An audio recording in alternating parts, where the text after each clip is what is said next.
Imagine coming home after a 17-day vacation, ready to relax, only to find your fridge, freezer, and pantry completely empty. Not just the milk or bread, I'm talking olive oil, condiments, supplements, entire jars of jam, even your cookware ruined. And the person responsible?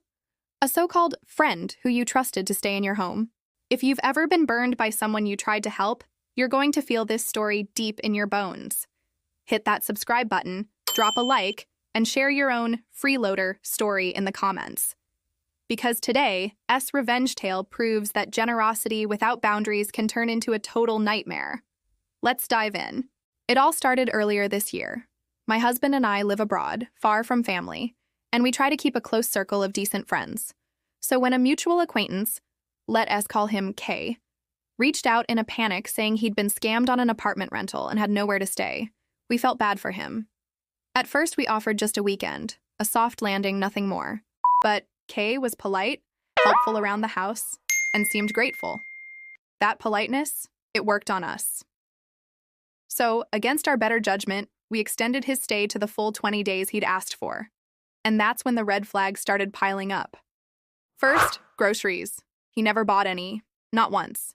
He'd trail along when we shopped, maybe hover near the self-checkout.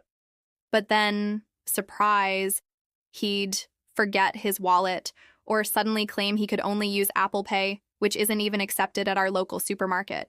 And eating? Oh, he ate. One night, my husband and I split half a pizza. Half. The other pizza and a half? Gone. Straight into Kay's stomach, without a word. We told ourselves, it's just food, let it go. We wanted to believe he was just struggling, that maybe once he got back on his feet, he'd make it right. Fast forward a few months, we were planning a 17-day vacation, 17 days away, flights booked, hotels locked in, and then came the question, what about our dog? That's when we made the mistake. We offered Kay a deal. Stay in our place, take care of the dog, and in return, he could live here rent-free for over 2 weeks. We even went the extra mile. I wrote a detailed Google Doc with everything he needed to know. House rules, dog care, gym access, even a note saying he could eat anything perishable that might go bad. Fruit, veggies, yogurt, that kind of thing. We thought we were setting clear boundaries. Spoiler alert, we weren't. When we came back, the house looked fine on the outside. The dog was alive and happy. But then we opened the fridge. Gone. Empty. Not just the stuff I'd told him to eat. Every single thing. Condiments? Gone. Olive oil? An entire Costco-sized bottle. Finished. Jars of jam? 2 of them. Peanut butter? Scraped clean. Snacks? Rice? Cheese? Supplements? Even my husband's creatine, protein, and collagen powders were wiped out. We went to the freezer. Empty. Pantry? Empty. It was like he hadn't just stayed there. He had conducted a full-scale locust raid. And it wasn't just the food. One of our ceramic pans? Completely destroyed.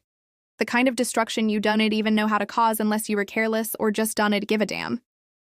I stood there staring into the empty fridge, my stomach turning. My hands shook as I opened one cupboard after another. Nothing. Absolutely nothing left. I honestly started wondering if he had taken things with him. Because how can one person consume 6 months' worth of food in just 17 days? When I finally confronted him, I didn't even bring up the food. I only asked about the ruined pan. And his response? He mocked me. It's just a pan. Why are you making it a big deal? That was the moment it clicked. He didn't respect us. Not one bit. He saw us as an open wallet, an all-inclusive buffet, a doormat he could walk over without consequence. After that, he kept texting, acting like nothing happened. Hey, wanna hang out? When's the next time you're free? And every message made my skin crawl. My husband tried to play peacemaker. He said, maybe you're being too harsh. If I want to stay friends, that's my choice. But me? I was done.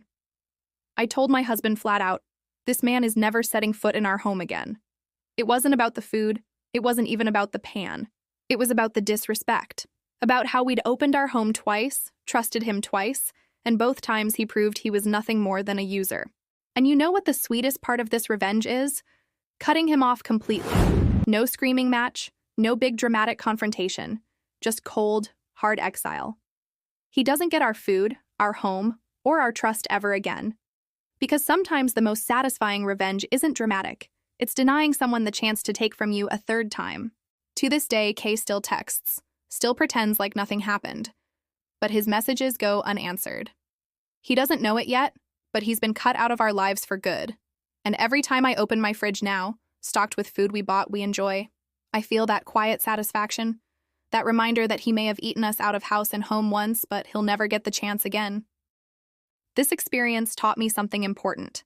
Generosity is a gift, not a guarantee. And when someone abuses it, the most powerful revenge is reclaiming your boundaries and slamming the door shut.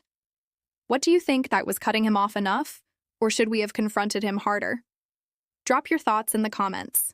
Don't forget to like, subscribe, and share this story with someone who's been burned by a so-called friend. Because at the end of the day, revenge doesn't always mean payback. Sometimes it means never letting them in again.